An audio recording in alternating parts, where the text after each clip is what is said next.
Greetings, YouTube. Today we are on Prison Affairs, Chapter 24. Daddy is home. Daddy's home. Chapter 24, Daddy's home. This chapter begins November 3rd, 2004. When I called for information this day, I found out that Daddy was on the chain. The chain is the transportation used to transport inmates from one location to the next. I planned to leave H-Town at 8 a.m. so I could arrive in Huntsville before 10 a.m. Surely I would be kissing my baby's soft lips before noon. I awoke at 3:30 a.m. checking the clock to see if it was time to get moving. I lay there for nearly an hour more thinking about Darnell's release. I could not sleep, so I said to myself, "What the heck? Get up, get ready, and go get your man." Before leaving, I touched up my bedroom and packed an overnight bag, just in case. The drive was a smooth one.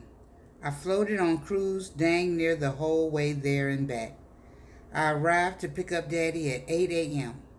While waiting, I had a chance to mingle with other family members who were early. We talked for hours. I thought to myself it was real nice of us to do this for our loved one. After pacing back and forth for over an hour, I finally settled in my car, listening to some music, making a few phone calls, waiting on my man to be released. When the line of men started passing the visitor center, my heart skipped a beat. I jumped out of my car to find my baby. That's not him. That's not him. That's not him.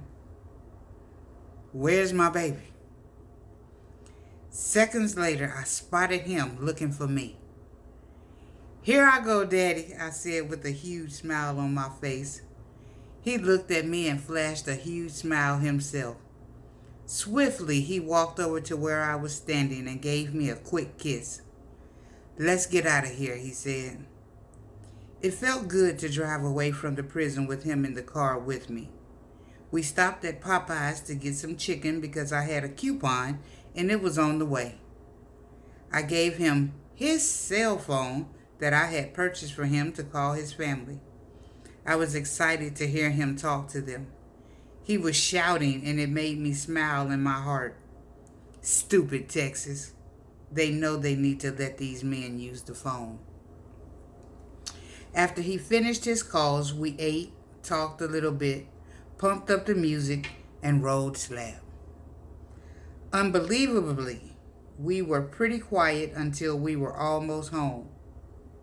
I thought my baby would be talking non-stop, but Daddy pushed his seat back and enjoyed the scenery. Cruise control came in handy because I could not keep my hand off my baby. While he was lying back in his seat watching me drive, he started rubbing on my thighs and chest. I had to use my free hand to hold him down. I hesitated bringing up a hard topic, but I needed to let Darnell know what was happening with the details of the halfway house where he would be staying. 2 days before Darnell was released, Alfredo said the halfway house rent was twice the amount we talked about from day one. I thought $200 a month was cheap because of the area where the halfway house was located. It wasn't a slum, but it wasn't the nicest place to live either. Moreover, we had discussed Darnell not actually needing a bed. Most of his time would be spent at my home. When Alfredo told me not to worry about the additional $30 for food because no one on site would cook meals as stated in the application, I said, "Cool." I didn't plan on him eating there anyway. I then told Alfredo I would give Darnell $200 to cover the full amount so he would not have to worry about paying again until the end of the month. At this point, Alfredo made me understand that $200 was first and last week's rent and the next payment, $100, was due in 1 week. I was floored and upset. Alfredo should have made it plain when I mentioned how good of a deal I was getting. Now Darnell and I had a week to come up with $100 every week. I didn't sign up for all that, and I had no more money to offer. Nevertheless, I told Darnell we would make a way to pay it. There were places that hired men for daily work, which would allow him to cover the rent. I was also prepared to make some sacrifices if need be. Darnell said he refused to let Alfredo extort money from us when he would be practically spending 24/7 with me. He also said he did not want me to stress over paying it out of my own pocket. He would request a transfer to Dallas immediately. When I, on the verge of tears, questioned the state of our relationship, we agreed we would maintain it to the best of our abilities. Daddy told me to quit tripping and promised me he was feeling me and would make sure he showed me. He just wanted to find a job so he could make his own way. When we were almost home, we stopped for gas. Daddy went in to pay, and I was standing at the pump. When he came out, I thought he was coming to see if the way to pump gas had changed, but he wrapped his arms around me and started kissing me. He held me for about 2 minutes. "Baby, we gotta pump the gas," I said as I pulled away from him. After I put the pump in, I turned back to kissing my baby. I'm talking about the kind of kiss that makes you want to tell somebody to get a room if you see them. "Baby, let's go on the side of the gas station," Daddy whispered. Well, that was a little too freaky for me. I let Darnell know we were almost home and I would take care of him once we arrived. Upon arrival, Daddy looked around slightly and settled on the couch in front of the TV. I went into the bathroom to freshen up, and soon after he came in to find me. I stood there looking in the mirror as he kissed me on my neck and back, attempting to take me where we stood. I eagerly led Daddy to the bedroom with hopes of making it to the bed. I barely made it. I lay across the bed and closed my eyes, and Daddy French kissed my good stuff. Seconds later, he stopped. I opened my eyes to see why and found him to be right on top of me. As soon as I parted my lips to speak, he slid his dick inside my mouth. I didn't want to, but I soothingly started sucking on Daddy's dick. 60 seconds later, I tried to guide him away from my mouth and back to my good stuff, but it was too late. Daddy released himself on my face. "Ugh, get off me," I screamed. "Daddy, you nasty. We ain't making no porn movie." I hurried to the bathroom, blaring. After I washed my face, I returned to the bedroom. I climbed back into bed with my baby and started kissing him on his neck, working my way down. When I got a rise out of him, I pulled him on top of me as he kissed my neck and sucked my breast. I gently rubbed my hands over his back and arms as he slid inside me. As soon as we found our rhythm, he released himself once again. I was disappointed. I had not reached a climax, but I didn't say anything. I kissed him and told him I loved him before he went to take a shower. When he came back into the room, I had pulled out the clothes and other things I had purchased for him while he was locked up so he could have something decent to put on. As I lay across the bed watching him, he looked like a kid at Christmas tearing open his gifts and tossing aside the wrappers. I was thinking, I hope he don't think I'm going to pick that shit up. The garbage can was only 2 steps away. I guess the floor was more convenient. I just smiled in my heart. After Daddy found something suitable he wanted to wear, he went to the front room to watch TV. I was lying in bed, sexually frustrated, asking myself, baby girl, is this what you want? My answer was yes and no. I was happy my baby was home, but I know what I like sexually, and that was not it. It would have been okay if he had shown a little empathy for my plight. He just went to watch TV. I felt the least he could do was hold me and talk to me. After about an hour had passed, I called Darnell into the room to comfort me. He said I was going to wear him out. I was thinking, I wish he would wear me out. We tried to get busy again, but my wannabe gangster son, his partner in crime, PIC, and my nephew came to see what was up with us. Darnell went back into the front room to chop it up for a while with them while I got dressed. They all seemed to hit it off just fine. I was pleased. Now it was time to handle our business.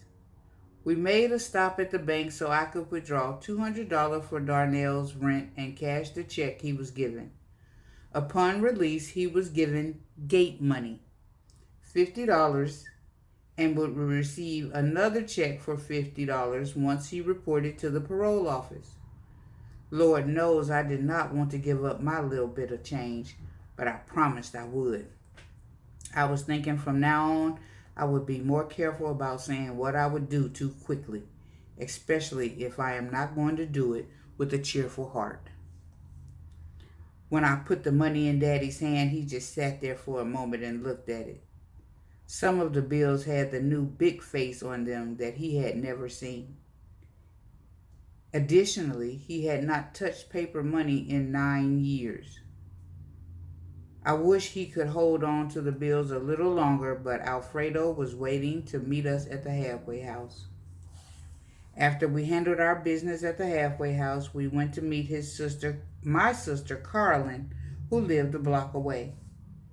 After a few formalities, we proceeded to go get my baby a haircut. When he came out, all I could do was smile. A man with a fresh haircut turns me on. We then picked up Dante from basketball practice and agreed to Subway for a bite to eat. Subway was no surprise to Darnell. I told him I prefer not to cook, but I can throw down if I want to. After we settled in, we ate, went over how to program his cell phone, and Daddy and Dante got acquainted while watching TV. I was supposedly looking for directions on the internet to the PO's office, parole officer. After I got directions, I logged on to PTO. When bedtime came, Daddy turned his back to me, which I did not like because I was still frustrated, and went to sleep.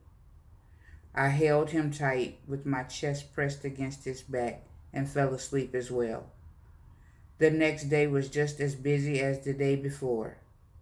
I had to work and drop Daddy off at the parole office with instructions on how to reach me once he was finished. After lunch, my baby spent the rest of the afternoon with me while I completed my work. That evening, I decided I would cook catfish and French fries. I served my baby as if he was at a restaurant. All he had to do was come to the table. When nightfall came, I knocked his ass out. He was still quick, but I kept telling myself it would get greater later. The next morning, I cooked my baby a big breakfast before going to bed.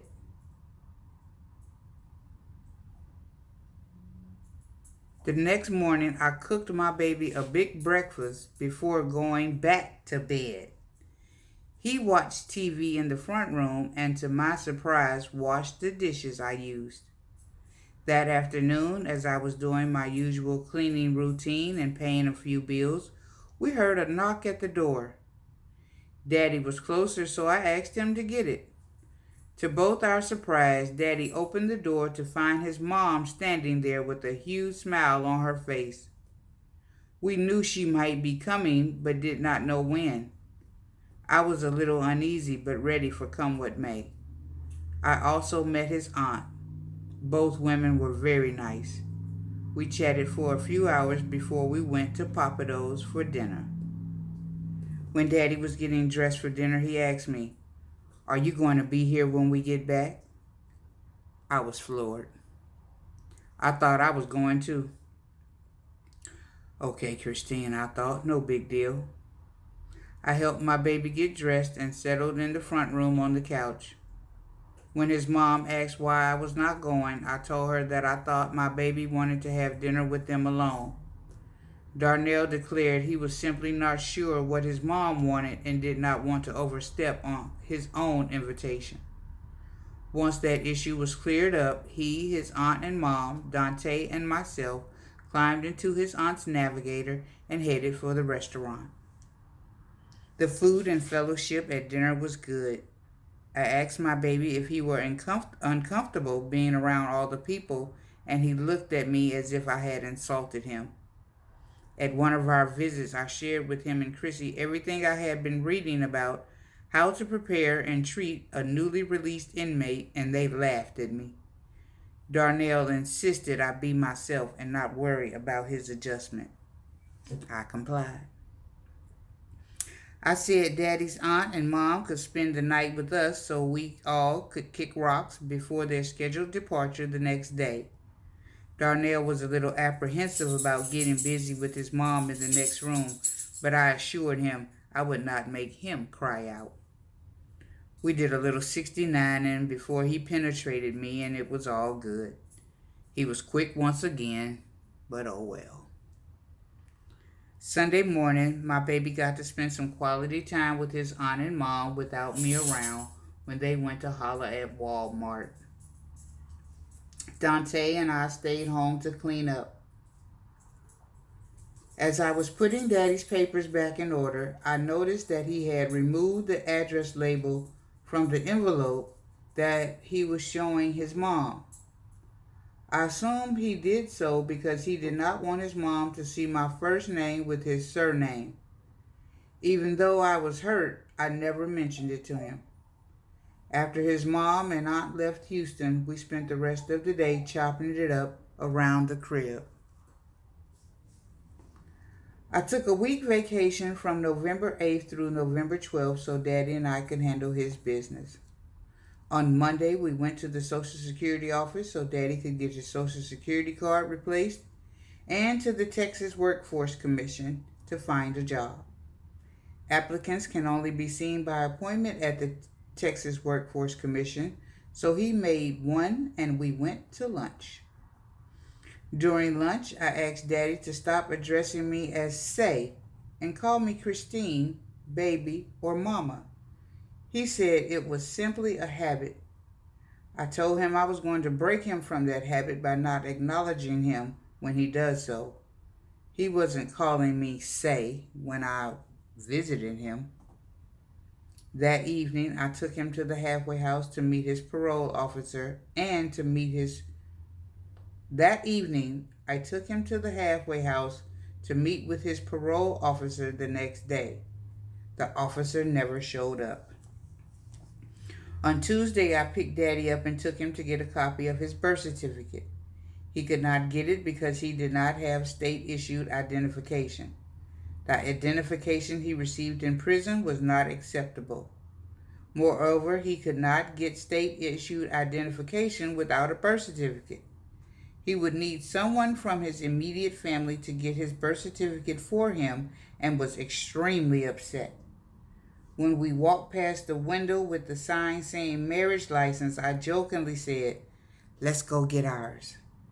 He said he was not thinking about that right now because he had too many other things on his mind. Alrighty then. I guess he thought I was serious. Whenever we discussed our relationship, he kept saying, "I don't know." He said we needed to build a foundation in the free world, and I was hurt. It sounded like someone else's words were coming out of my baby's mouth. He never once mentioned a free world foundation when he was locked up. I told him I understood, but would not continue supporting him in the manner I had if he only wanted to be my boyfriend. There are certain things I will not do for a boyfriend. At this point, I kept asking myself if this was what I wanted. I love Daddy to death, but I was thinking he just might not be the man for me. I could hardly stand his lack of confidence about our future. I debated whether or not to cut my losses and move on. On Wednesday, I took Daddy to the food stamp office because my pockets were hurting. Every time I purchased something for Dante or myself, surely I had to buy something for my baby. And when you're eating fast food all the time, that shit can add up quick. I vowed to start cooking more meals at home. Therefore, we needed to go to the grocery store. My baby had to sit at the Department of Human Services all day while I was chilling at Carlin's house. I felt bad for him, but we all do what we have to do, and that was his lot to bear. My baby did not like going through the process to get food stamps, but was glad he could contribute and asked me how much I needed. I let him know I had no problem spending all they had given him in one trip. He was well aware of how much he, Dante, and myself ate and suggested I save him $20 or $30 in case he needed something while he was at the halfway house. I complied. My baby was like a kid in the grocery store, and I smiled in my heart again. Daddy would give the cart a push, then jump on to ride. Dante followed. We had fun in the grocery store. He and Dante were picking up all kinds of items for us to purchase. Some items were food Darnell had not eaten in years, so I let him and Dante pick up whatever they wanted. We had a good evening when we got back home as well. Sex that night was good, but still quick. I had not had an orgasm, and my cycle was starting. Darnell wanted to do some painful, freaky shit to me that we already discussed not doing at a visit. I told him I didn't get down like that. He still wanted to hit it from the back, but did not want to marry me. Some men will do whatever you let them. I didn't hate him for or stop him from trying, knowing all along I was not going to comply. After he gave up and gave in to my request to be in the normal missionary position, we spent a few minutes making love. Still, I was not pleased. When I dropped Daddy off at the halfway house, he decided he wanted to go back to the grocery store to buy some food in case he got hungry. I was not a happy camper. He should have thought about that earlier.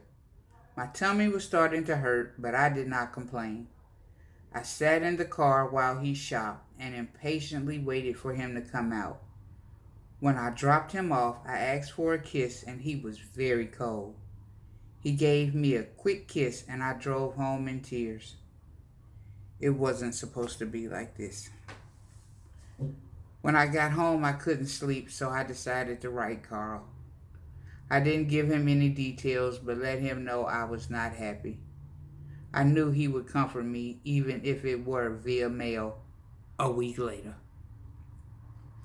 Darnell did not return for a few days.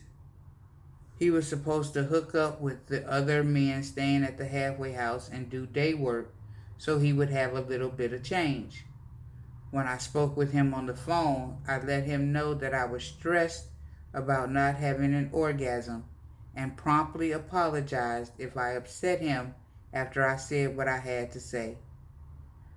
When I made it clear to him I was not trying to get him to have sex with me while I was on my period, he said he would try harder. He thought I wanted him to come home and make love to me at that moment because I was talking about it. Duh. When I called him on Friday, he said his cousin was in town and they were going to kick rocks that night, possibly throughout the weekend. I went slap bad on Daddy. My vacation was almost over and he still was not coming home. We agreed I could be bitchy when I am menstruating, but I had not even done anything. He said it was for the best because he knew he would want to have sex with me and could not. He would, however, stop by to pick up his Sean John outfit that I purchased. He wanted to wear it when he went to chop it up with his friends. I told him he was in violation and he wasn't coming to my house to get a motherfucking thing. He said I was tripping and didn't want him to spend any time with his family. I started crying and telling him how much I missed and wanted to be with him, and he said I would be okay. I told my baby, if you don't want to come home tonight, fuck it. You don't have to never come back no more, and hung up. My nephew heard me screaming on the phone like a mad woman and came to see what was wrong. After I told him what was upsetting me, he said I should let Daddy spend time with his family. Surely he would come home once they left. But my vacation will be over by then. I know they came from out of town, but come on now. Maybe I would have liked to meet them, huh? Maybe we could have all went out to dinner before they went to hang out, I pouted. Just make him make up for it later, my nephew replied. Daddy was being so selfish, or was I? I called him back and apologized. You knew I was going to call, huh? I said. Yeah, was his reply. I talked to him and his cousin and gave them directions to the house so they could come and pick up Daddy's outfit. I waited for over an hour before I called him back again. He told me they decided it was too far to drive. They were not coming after all. I sarcastically said thank you for letting me know and hung up. I was upset once again because I didn't get to see my baby. He said he would come home on Saturday, but he did not. I picked him up before noon on Sunday. He almost did not come home until Sunday night, but his plans fell through. We spent Sunday afternoon kissing and making up, but I was still frustrated. I took my vacation so I could spend it with him, but Daddy needed his space. When he was on lock, he said he ate, slept, and drank Mama. Now I had to get in where I fit in. Well, I was not going to bend over backwards to help him when I felt like he could care less. I love Daddy so much, but I love myself even more. Yes, it would be foolish of me to give up so quickly, but the negative was gaining on the positive fast. I told myself if it starts to outweigh the positive, I'm out of there. No hard feelings or nothing. Before we went to sleep, we did a little more kissing and making up, which convinced me to keep trying. All right, that's chapter 24, Daddy's Home. Made it through another chapter. The next chapter is chapter 25, Who's Being Selfish? And it picks up November 15th, 2004. Okay, so that's my time. We're going to pick up on chapter 25, Who's Being Selfish? Page 265. All right. Smooches, y'all. Peace.